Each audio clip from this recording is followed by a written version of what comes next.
Hi everyone, welcome to today's episode where we are going to talk about some of the most important tips or tricks for launching your listing. So if you are a seller and you are thinking of putting your home on the market, these are things that you want to discuss with any potential realtors that you are interviewing or that you are choosing to hire. So launching a listing is really important because what we find is that the majority of the interest happens during the first 14 days. And truly and honestly, sometimes within the first 24 hours, depending on the price point and what people are actually looking for. So the number one thing is you've got to have great photos and great videos.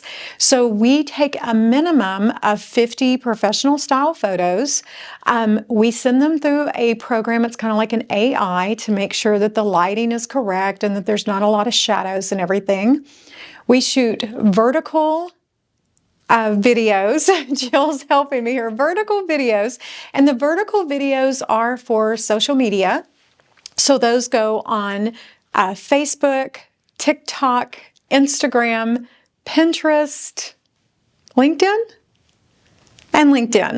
Then we also shoot horizontal videos, and that is for YouTube.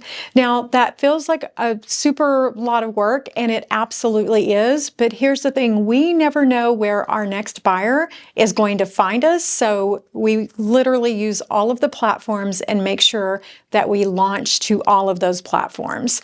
So you've got 50 plus professional style photos. You have vertical video, you have horizontal video. We also do a long form virtual tour on the home that is anywhere from 8 to 12 minutes, sometimes a little bit longer depending on the property. And that is for that buyer that is maybe a little more mature in age and typically out of state and wants to feel like they're slowly walking through the home.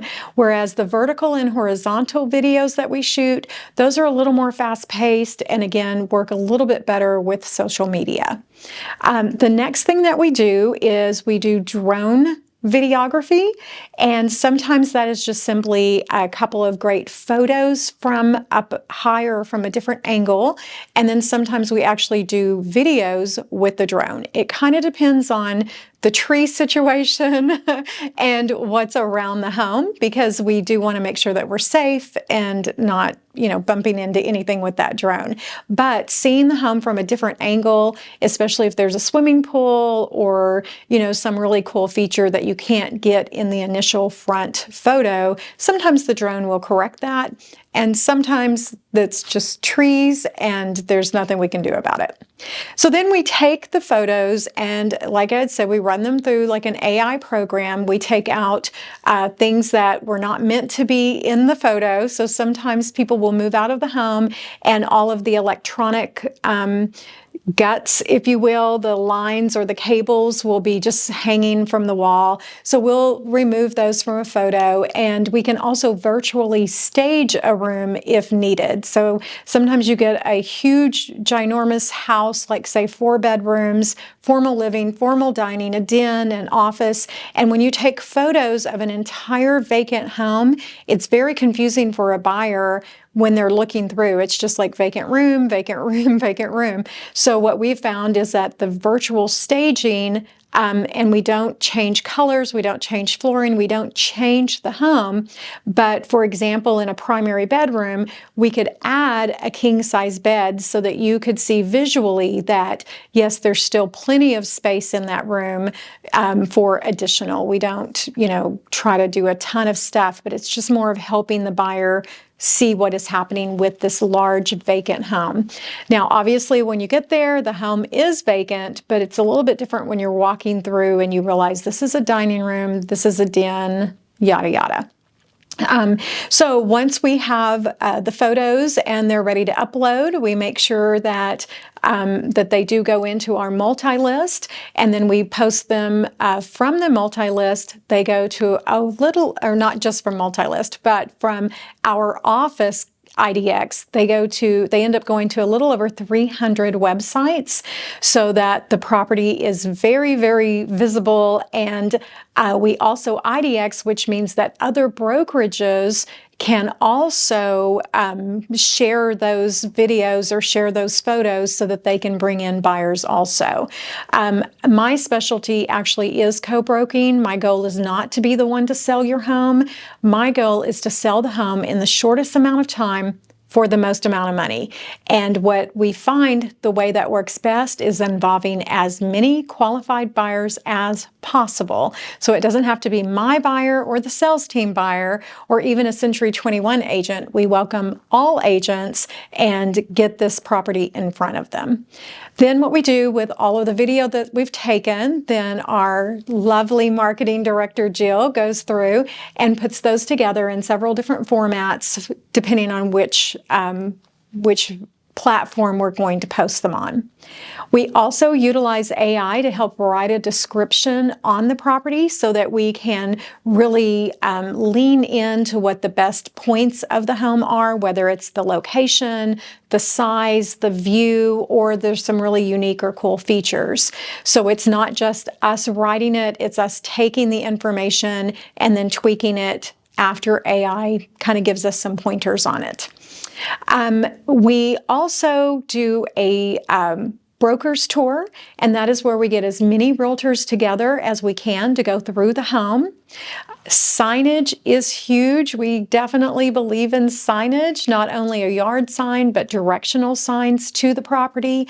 Also, depending on how the home sits and the flow of traffic, sometimes we'll have a yard sign and a directional sign so that when people, if it's a very busy street, we feel like you've got to have a little bit more flash of color, so we'll do both. And if it's on like a highway and the home sets back some, then we'll even go with maybe a larger, almost a commercial size sign. So signage is really, really important. We also do what's called geotagging of the photos that we've taken. Now that's a very technical situation, but it basically helps our SEO, which is search engine optimization. And all of these things play into getting the home in front of as many qualified buyers from the get-go as possible. Now the reason we do the broker's tour is by bringing out as many realtors as we can to walk through the home.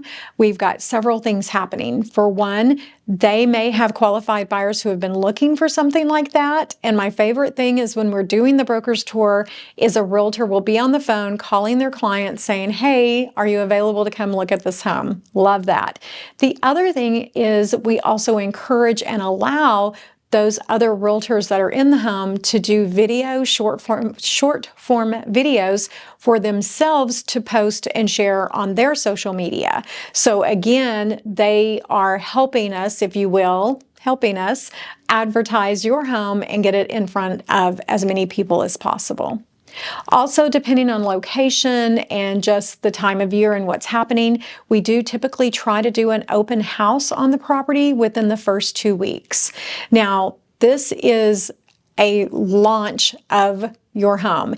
A lot of times what happens is when you sign with the realtor puts the sign in the yard and the home goes on multi-list.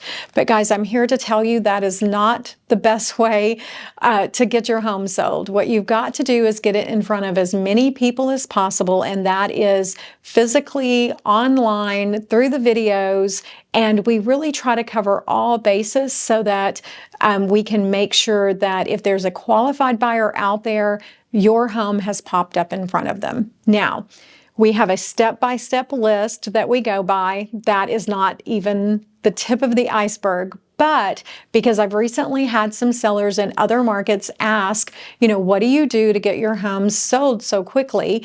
And again, making sure the price is right is obviously so important. But the marketing aspect of it, it's not as simple as taking 15 or 20 photos, sticking it on MLS and crossing your fingers. So make sure that you're having a conversation with the realtor that you are going to hire and ask them what their process is. When I sat down with the seller who's looking to sell, I let them know up front, I don't take every listing. The reason I don't, if your home is really a $300,000 home, but you want to try to sell it at $375,000, that's not reasonable or feasible.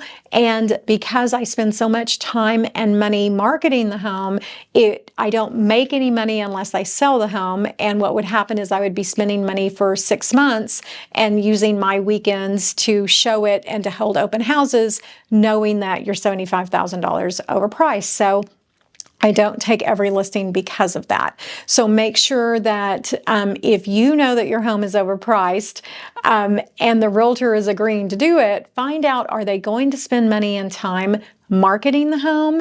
If they are, good for you, but again, not necessarily the best approach. So these are some of the tips and tricks if you're thinking about selling and you want a strong marketing realtor. And if you're in our market, we would love for you to give us a call so we could come out and take you through the entire process, because again, this is just the tip of the iceberg. Thanks for watching.